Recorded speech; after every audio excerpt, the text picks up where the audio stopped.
की उम्र है 80 बरस। अब 80 बरस के बुढ़ापे में लाला जायो है।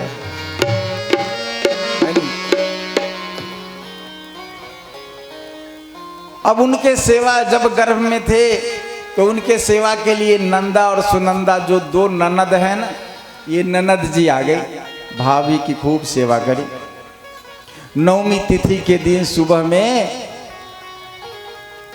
नंद बाबा अपने गौशाला में गए तो नवमी तिथि अष्टमी तिथि को देखिए, अष्टमी तिथि के रात में 12 बजे भगवान का जन्म हुआ, लेकिन ये पता नंदा सुनंदा को अभी तक नहीं है। ये सुबह नवमी तिथि के सुबह की घटना है। तो नवमी तिथि के सुबह में नंदा सुनंदा को पता चला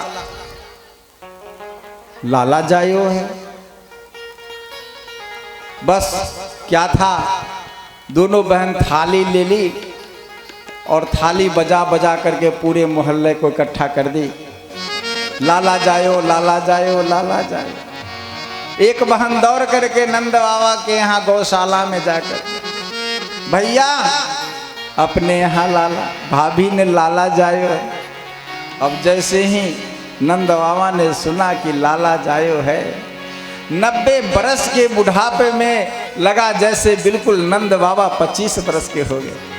झट से जा करके जमुना जी में स्नान किया, सुंदर वस्त्र पहना, तिलक चंदन लगाया, माथे पर पटका लगाया और जा करके अपने भाइयों को सूचना दिया।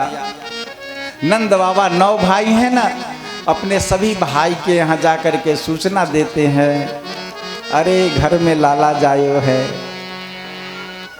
सांडील मुनि 108 ब्राह्मण को लेकर स्वास्तिक वाचन करने लगे, जातक संस्कार कराए, सब मिलकर आशीर्वाद दिए। बोलिए नंद के लाला की जय। अब यहाँ सुखदेव जी श्रीमद् भागवत जी में बड़ा सुंदर बात कहते हैं कि नंदोत्सवात्मजः उत्पन्ने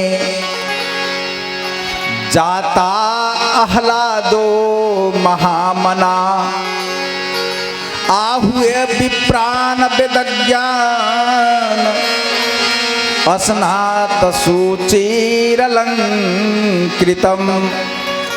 श्री सुखदेव जी कहते हैं महाराज परीक्षित से कि राजन, नंद के यहाँ बेटा नहीं हुआ। ये सुखदेव जी कह रहे हैं। महाराज परीक्षित ने कहा कि महाराज कहने में कुछ गलती हो रही है क्या? अभी तो आपने सुनाया लाला जायो है? और नंद बाबा के यहाँ पूरा बधैया हो रही है और फिर कह रहे हैं कि बेटा नहीं हुआ। सुखदेव जी ने कहा कि हाँ, नंद को बेटा नहीं हुआ, जाता आह्लादो महामना, मतलब स्वयं आनंद ही मूर्तिमान होकर प्रकट हुए। इसीलिए तो कहते हैं कि नंद घर आनंद भयो, जय कन्हैया लाल की। नंद घर आनंद भयो, जय कन्हैया लाल की। नंद घर आनंद भयो, जय कन्हैया लाल की। नंद घर आनंद भयो, जय कन्हैया लाल की। जय कन्हैया लाल की, जय कन्हैया लाल की। जय कन्हैया लाल की, जय कन्हैया लाल की। नंद घर आनंद भयो, जय कन्हैया लाल की। नंद घर आनंद भयो, जय कन्हैया लाल की। अब जो है, अच्छा आप लोग गाते भी हैं, हम लोग कहते भी हैं, और यहाँ सुखदेव जी भी कह रहे हैं कि नंद घर आनंद भयो। सुखदेव जी ने नहीं कहा कि नंद घर बेटा भयो। सुखदेव जी कहाँ कह रहे हैं? जाता आह्लादो महामना, आह्लाद आनंद स्वरूप भगवान प्रकट हुए हैं, बेटा कहाँ हुआ? और भगवान का एक नाम है आनंद। जो भागवत जी के पहले श्लोक में हम लोग कहे थे ना कि सच्चित आनंद सच्चिदानंद रूपाय विश्वोत्पत्त्यादि हेतवे। भगवान का स्वरूप कैसा है? भगवान सत्य स्वरूप हैं, भगवान चित्त स्वरूप हैं, भगवान आनंद स्वरूप हैं। भगवान का एक नाम है आनंद। तो वही सुखदेव जी कहते हैं कि बेटा नहीं हुआ, बेटा तो साधारण बात है, बेटा तो सबको होता है, नंद बाबा को बेटा नहीं, नंद बाबा को आनंद हुआ है नहीं? अब याचक लोग कि सूत मागध बंदी जनो ये अन्य विधोपजीविनः, आगे कहते हैं कि सूत मागध बंदी जन, विशाल सभा भीड़ लगी है द्वार में। नंद बाबा महामना होकर सब कुछ लुटाए जा रहे हैं। जैसे ही नंद बाबा सुने कि लाला हुआ है, वैसे ही 2 लाख गैया दान करने का संकल्प कर लिया। 2 लाख गाय दान करेंगे। नंद कहते हैं किसको? जिसके पास 9 लाख गाय हो उसी को नंद कहते हैं। देखिए भगवान की अजीब विडंबना है। पहले हम अपने धन को कैसे मापते थे कि हमारे पास कितना धन है? पहले सुनते हैं कि जब बाबा हमारे जाते थे अगुवाई करने अपने पुत्री के लिए, तो देखते थे कि इन गृहस्थ के पास दूरा पर कितना भूसखार है, भूसौली, 2 गो 4 गो 5 गो, कितने गाय हैं, खूंटा कै गो है, नादी कै गो बना हुआ है उनके आगे पीछे, गौशाला है कि नहीं है। तो ये गाय को देखकर और भूसा रखने की व्यवस्था को देख करके हम उनके धन का अंदाज लगाते थे और उनके घर में हम अपने पुत्री का विवाह करते थे। आज पता ही नहीं, गाय ही नहीं। पूरे गांव में खोजेंगे तो 10-5 गाय मिल जाए तो गाय के गोबर के लिए दूर जाते हैं। ये तो विडंबना है। 2 लाख गाय, 10 लाख गाय जिसके पास होता वो वृषभानु जी हैं, राधा जी के पिताजी वृषभानु। जिसके पास 10 लाख गाय होता है उसी का नाम वृषभानु है। जिसके पास 9 लाख गैया होती है ना, उनका नाम नंद है। ये नंद बाबा है।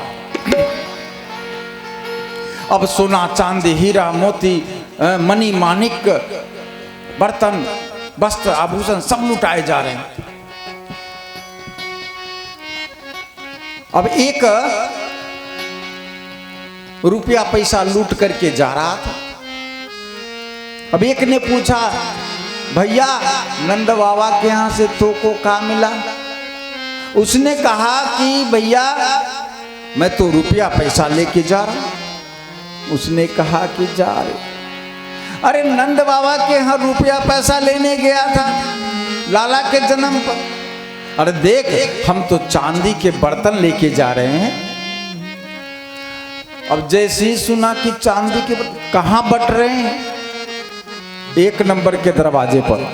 अच्छा, अब जैसे ही सुना कि 1 नंबर के दरवाजे पर चांदी के बर्तन लुटाए जा रहे हैं लाला के जन्म पर, उसने पैसा को फेंका और पैसा रुपया को फेंक करके दौड़ा चला गया 1 नंबर के दरवाजे पर। चांदी का बर्तन उठा करके वहां से ले आया। तब तक रास्ते में दूसरा मिल गया। अरे ओ भैया बहुत गाते नाचते जा रहे हो, क्या बात है? नंद बाबा के यहाँ से का लेके जा रहे? अरे देख चांदी के बर्तन लेके जा रहे हैं। अरे जा रहे दारी के तो को चांदी सूझ रहा है। हम दे भाई सोना, ये सब सोना का सब लेके जा रहे हैं बर्तन, सोने का बर्तन। हाँ, कहाँ बट रहा है? 2 नंबर के दरवाजे पर। नंद बाबा के घर में 15 दरवाजे हैं। विचार कर लीजिए, जिसके पास 9 लाख गाय हो, जिसके घर में 15 दरवाजे हों, जिसके यहाँ परम ब्रह्म परमेश्वर बेटा बनकर आए हो, वो नंद बाबा कैसे होंगे? हैं? 2 नंबर के दरवाजे पर उसने चांदी का बर्तन फेंका, दौड़ गया 2 नंबर के दरवाजे पर, वहां सोने के बर्तन ये सब लेकर के जा रहे थे, तब तक तीसरा मिल गया। अरे भैया का लेके जा रहे? सोने का बर्तन लेके जा। अरे सोना लेके जा, मुझे देख, ये हीरा मोती मणि माणिक सुंदर आभूषण वस्त्र ये सब ये कहां बट रहा है? 3 नंबर के दरवाजे पर। फिर वो सोने के बर्तन को फेंका और 3 नंबर के दरवाजे पर जा करके बहुमूल्य वस्त्र आभूषण मणि माणिक हीरा मोती सब लेके चला।